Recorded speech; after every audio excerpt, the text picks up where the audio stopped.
Shalom, selamat pagi untuk kita semua. Perkenalkan, nama saya Lisa Fernanda, saya murid kelas 9 dari SMPS Jaya Kemuliaan. Nah, pada kesempatan kali ini saya akan menjawab beberapa pertanyaan dari bidang studi ilmu pengetahuan alam. Kita langsung saja masuk ke soal yang pertama. Jelaskan proses terjadinya menstruasi dan hormon-hormon apa saja yang berperan. Nah, saya akan jelaskan sedikit dulu apa itu menstruasi. Nah, menstruasi adalah proses pendarahan yang terjadi akibat luruhnya dinding rahim atau endometrium. Nah, kita langsung masuk ke proses menstruasi. Nah, kita lihat pada gambar ini. Ini adalah organ reproduksi pada wanita. Nah, di bagian sini ya yang berbentuk bulat di kiri dan di kanan ini adalah ovarium. Nah, yang berbentuk seperti selang di kiri dan di kanan ini disebut dengan tuba falopi ya ini. Ini tuba falopi. Nah, bagian yang di bawah ini disebut dengan vagina. Nah, bagian yang sempit ini, yang di bagian sini, ini merupakan mulut rahim atau serviks. Nah, yang bagian besar ini, ini disebut dengan rahim. Nah, bagian yang di kiri dan di kanan yang ada di rahim yang seperti ini, itu merupakan endometrium atau yang disebut dengan dinding rahim. Jadi ini adalah organ reproduksi pada wanita. Nah, proses awalnya terjadi di ovarium ya, di kiri dan di kanan ya, yang berbentuk bulat ini disebut dengan ovarium ya. Nah, proses pertama yang terjadi adalah pembentukan ovum atau sel telur di ovarium. Jadi pembentukan ovum atau sel telur terjadi di ovarium. Nah, kemudian sel telur atau ovum akan matang. Setelah matang, ovum akan dikeluarkan dari ovarium. Nah, dia akan keluar melewati tuba falopi ya, di kiri dan di kanan melewati tuba falopi. Tuba falopi. Nah, saya akan berikan contoh gambarnya. Ini seperti ini ya. Ini yang disebut dengan proses ovulasi ya. Pengeluaran sel telur atau ovum ya dari ovarium ya keluar melalui tuba falopi, ini disebut dengan proses ovulasi ya. Seperti ini contohnya ya. Dia keluar ya. Ini adalah ovarium. Dia keluar melewati tuba falopi. Nah, setelah keluar melewati tuba falopi ya, dia akan menuju ke rahim. Pada proses yang bersamaan dengan proses ovulasi ya, pada saat sel telur atau ovum matang ya dan siap dibuahi, kemudian keluar melewati tuba falopi, itu disebut dengan proses ovulasi. Nah, pada saat yang bersamaan dengan proses ovulasi ini ya, dinding rahim atau endometrium ikut menebal. Nah, dinding rahim ya, ini dinding rahim ya atau endometrium ikut menebal. Nah, kemudian pada saat dinding rahim ya atau endometrium ini ikut menebal, kemudian sel telur atau ovum yang tidak bertemu ya dengan sel sperma ya, yang tidak dibuahi oleh sel sperma akan menempel di dinding rahim yang telah menebal. Pada saat sel telur atau ovum yang menempel di dinding rahim ya, jika rahim berkontraksi, maka dinding rahim ya atau endometrium ini akan luruh. Dia akan luruh bersama dengan sel telur ini atau ovum ini. Nah, di dinding rahim atau endometrium ini ya mengandung banyak sekali pembuluh darah. Nah, saya akan berikan contohnya. Di sini kita bisa lihat ya. Nah, ketika rahim berkontraksi, maka sel dinding rahim ini ya, atau endometrium ini akan luruh. Nah, dia berbentuk seperti pembuluh darah ya, darah yang keluar ya melewati vagina. Nah, ini yang disebut dengan proses menstruasi. Nah, saya akan berikan satu contoh lagi ya ini. Nah, seperti ini dia akan keluar ya. Ini yang disebut dengan proses menstruasi. Nah, jadi proses menstruasi itu berawal dari pembentukan ya sel telur atau ovum di ovarium. Kemudian pematangan sel telur atau ovum ini di ovarium juga. Kemudian sel telur akan dikeluarkan melewati tuba falopi. Nah, ini yang disebut dengan proses ovulasi. Nah, kemudian ya pada saat yang bersamaan dengan proses ovulasi ini ya, dinding rahim atau endometrium ini akan menebal. Nah, pada saat ya sel telur atau ovum ini tidak dibuahi oleh sel sperma ya atau tidak bertemu dengan sel sperma, maka sel telur atau ovum ini akan menempel di dinding rahim. Nah, kemudian pada saat rahim berkontraksi ya, dinding rahim atau endometrium ya yang berisi banyak sekali pembuluh darah ya dengan sel telur yang menempel di endometrium ini akan luruh. Nah, berbentuk seperti darah yang akan keluar melewati vagina. Nah, itu yang disebut dengan menstruasi. Nah, kita lanjut ke hormon-hormon apa saja sih yang berperan pada saat terjadinya menstruasi. Hormon yang pertama yang berperan di dalam menstruasi yang pertama adalah hormon FSH atau follicle stimulating hormone. Nah, follicle stimulating hormone ini berfungsi atau berperan dalam mengendalikan siklus menstruasi dan pembentukan sel telur di ovarium. Jadi pembentukan sel telur di ovarium ini dibantu oleh hormon FSH.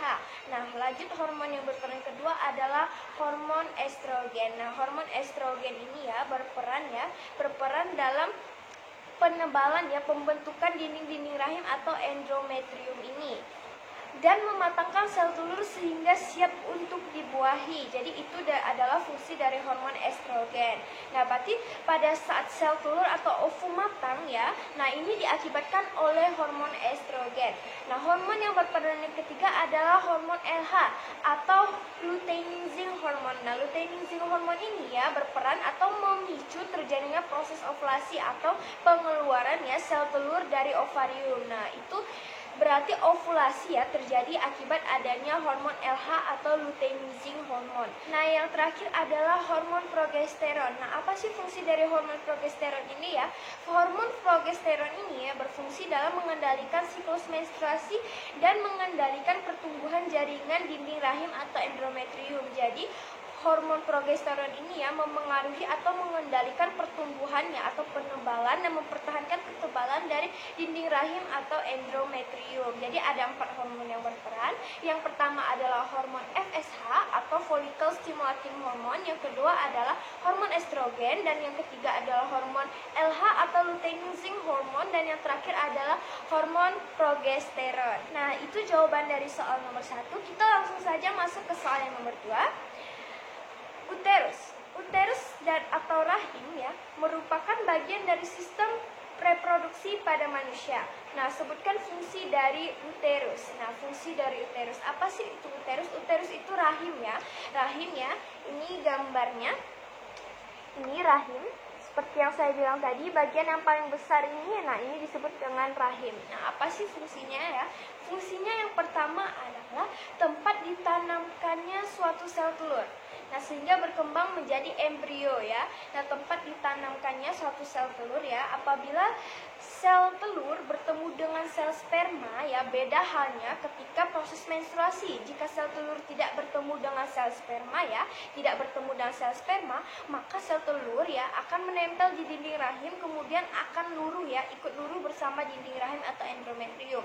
Beda halnya dengan ketika sel telur telah dibuahi oleh sel sperma, maka sel telur perlu ditahan di rahim perlu ditahan di dalam rahim, kemudian akan tumbuh dan berkembang di dalam rahim untuk menjadi janin atau calon dede bayi. Jika ditahan di dalam rahim janin ini akan diselimuti dan dilindungi oleh rahim Selain itu juga pada saat proses tumbuh dan berkembangnya suatu janin di dalam rahim janin ini akan mendorong dan menyokong tahap proses awal pembentukan janin ini, akan mendorong proses-proses dan tahap-tahap tumbuh dan berkembang dari janin ini. Nah, selain itu juga fungsi dari rahim ini juga adalah pada saat proses persalinan seorang ibu dia akan mendorong janin keluar melewati jalan keluarnya, melewati otot-otot dinding rahim atau otot-otot dari endometrium ini akan membantu dan mendorong janin melewati jalan keluarnya. Jadi fungsi uterus atau rahim ini yang pertama adalah tempat ditanamkannya suatu sel telur yang telah dibuahi oleh sel sperma. Nah, kemudian sel telur ini akan tumbuh dan berkembang di dalam rahim yang menjadi suatu janin.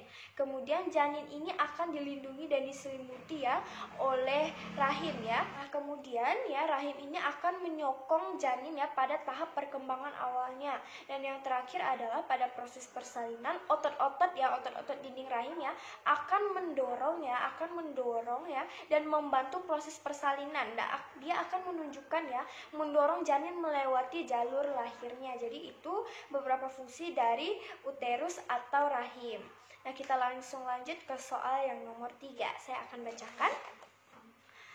Bagaimana cara penularan Aedes atau HIV.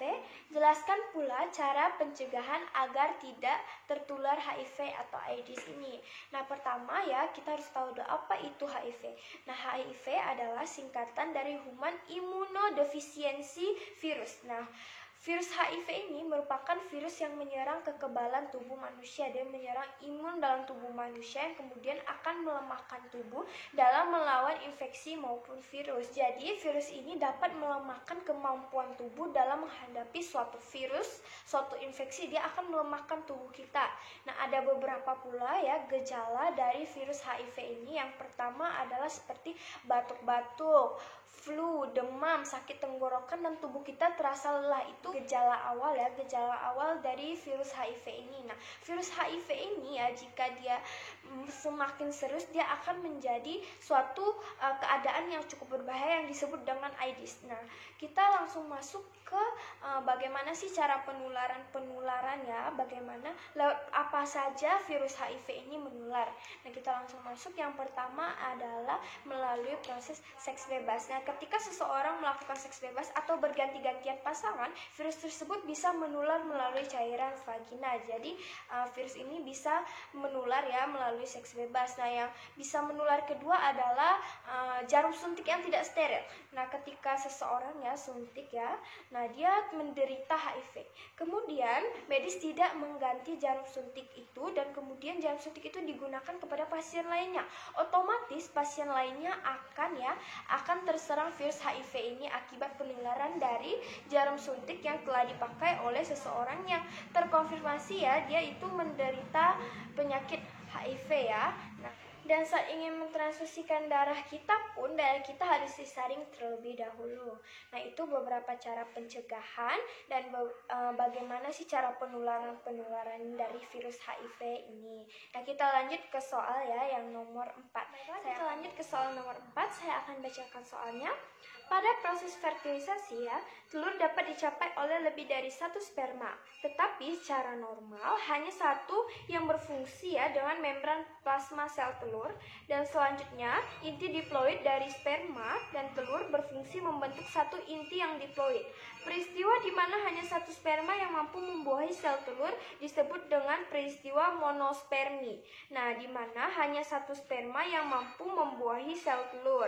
Nah, jika sel telur dibuahi oleh lebih dari satu sperma, nah ini disebut dengan peristiwa polispermi. Nah, polispermi menyebabkan terbentuknya sel-sel triploid ya, dan menyebabkan perkembangan embrio menjadi berhenti. Nah, sel telur memiliki cara untuk mencegah terjadinya polispermi. Nah, melalui perubahan muatan listrik. Jelaskan mekanisme tersebut. Nah, baiklah, saya akan menjelaskan mekanisme ya, bagaimana sel telur ya menghindari dari adanya peristiwa polispermi. Nah, polispermi adalah proses ya di mana multisperma masuk ke dalam ovum ya. Multisperma berarti artinya lebih dari satu sperma masuk ke dalam ovum ya. Nah, pada saat proses fertilisasi. Nah, yang saya akan bahas kali ini adalah bloket polispermi cepat. Ada dua jenis, yaitu bloket polispermi cepat dan bloket polispermi lambat. Tapi yang akan saya bahas kali ini adalah bloket polispermi cepat. Nah, bloket polispermi cepat ini ya dilakukan ya pada saat sel telur atau sel sperma bertemu. Nah, kemudian ini dilakukan dengan cara mengubah potensial listrik ya, di sel telur atau ovum ini. Nah, bagaimana sih cara pengubahannya, atau kenapa bisa terjadi pengubahan potensial listrik di sel telur? Dikarenakan oleh adanya perbedaan kadar dari natrium dan kalium. Nah, perbedaan kadar atau untuk mempengaruhi potensial listrik ini juga ya dilakukan oleh ovum ya, agar mencegah spermatozoon ikut masuk ke dalam sel telur. Nah, ini bagaimana caranya? Itu harus adanya ya kadar kalium yang lebih banyak di dalam sel telur, dan kadar natrium yang lebih sedikit di dalam sel telur, dan kadar kalium lebih sedikit di luar sel dan lebih banyak kadar natrium di luar sel. Jadi itu proses ya terjadinya bloket polispermi cepat. Nah, kita langsung lanjut ke soal nomor 5. Saya akan bacakan. Saat ovum mengalami pembuahan, zigot yang dihasilkan akan berkembang dan menempel pada dinding endometrium yang sudah menebal. Oleh karena itu, ketebalan endometrium harus dipertahankan selama masa kehamilan. Jelaskan mekanisme hormonal untuk mempertebal dan mempertahankan ketebalan dinding endometrium. Jelaskan mekanisme hormonal tersebut. Baiklah, saya akan menjelaskan ya mekanisme hormonal, bagaimana cara mempertebal dan mempertahankan ketebalan ya dari dinding rahim atau endometrium. Nah, hormon-hormon ya yang berperan dalam hal tersebut yang termasuk dalam mekanisme yang pertama adalah hormon FSH atau follicle stimulating hormone, yang kedua adalah hormon estrogen, yang ketiga adalah hormon LH ya atau hormon atau luteinizing hormone, yang terakhir adalah hormon progesteron ya pada proses atau siklus menstruasi ya. 4 hormon tersebut yang ikut dalam mekanisme ya mempertebal dan mempertahankan ketebalan dari dinding rahim atau endometrium. Nah, pada proses pertama ya, FSH atau follicle stimulating hormone ini ya akan memicu pembentukan follicle the graft. Nah, follicle the graft ini ya akan memicu ya akan merangsang ya produksi dari hormon estrogen ya. Hormon estrogen ini yang berfungsi ya dalam proses pembentukan endometrium atau dinding rahim. Nah, kemudian pada proses ovulasi ya, hormon LH atau luteinizing hormone ini akan memicu terjadinya proses ovulasi. Jadi yang memicu proses terjadinya ovulasi adalah hormon LH atau luteinizing hormone yang kemudian akan keluar melalui tuba Fallopi ya. Sel telur akan keluar melewati tuba Fallopi. Nah, kemudian pada saat itu akan memicu ovarium ya. Ovarium mengeluarkan hormon progesteron. Nah, hormon progesteron inilah yang akan mempertahankan dan menebalkan dinding rahim atau endometrium. Nah, jadi ya mekanismenya yang pertama adalah hormon FSH. Dari hormon FSH ini akan membentuk suatu follicle the graft ya. Follicle the graft ini ya yang akan memacu atau merangsang pengeluaran dari hormon estrogen. Nah, hormon estrogen ini yang berperan dalam pembentukan endometrium atau dinding rahim. Nah, yang kemudian saat proses terjadi ovulasi ya itu kan dikarenakan oleh hormon LH atau luteinizing hormone ya, sehingga pada saat sel telur keluar dari ovarium ya yang disebut dengan proses ovulasi ini, maka akan merangsang ovarium ini melepaskan hormon progesteron. Nah, hormon progesteron inilah ya yang menebalkan dan mempertahankan ketebalan dari dinding rahim. Nah, itu jawaban dari soal nomor 5 ya. Kita lanjut ke soal nomor 6. Saya akan bacakan. Jelaskan proses terjadinya bayi kembar. Nah, sebelum kita membahas proses terjadinya bayi kembar, kita ketahui dulu nih apa saja faktor-faktor ya dari pembentukan bayi kembar ini. Baiklah, saya akan menjelaskan ya sedikit tentang faktor dari pendukung bayi kembar. Yang pertama adalah usia. Nah, jika usia seorang ibu itu mencapai 30 tahun sampai 30 tahun ke atas pada saat dia mengandung, nah biasanya itu akan lebih berpotensi untuk mengandung bayi kembar. Karena apa? Karena seorang ibu ya yang berusia 30 tahun sampai 30 tahun ke atas ini akan lebih memiliki produksi hormon estrogen yang lebih tinggi daripada ibu-ibu yang lebih muda. Dari ibu-ibu yang berusia 30 tahun sampai 30 tahun ke atas ini pastinya akan menyebabkan indung telur yang akan membelah menjadi 2 sehingga menyebabkan bayi kembar. Nah, faktor yang kedua adalah faktor keturunan. Nah, jika seorang ibu itu memiliki kembar ya, memiliki adik kembar atau kakak kembar ya, faktor yang identik ya, kembar identik, maka akan ada potensial untuk ibu tersebut mengandung bayi kembar juga. Beberapa faktor pendukung bayi kembar.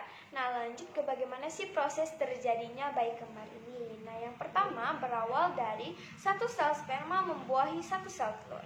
Ketika sel telur ini dibuahi oleh satu sel sperma, sel telur ini kemudian membelah dirinya. Setelah membelah dirinya, nah terbentuklah janin dengan kembar identik. Nah, pada saat membelah dirinya ini terbentuk suatu janin kembar identik. Nah, yang gennya sama ya, gen atau DNA-nya sama karena berasal dari satu sel telur dan satu sel sperma.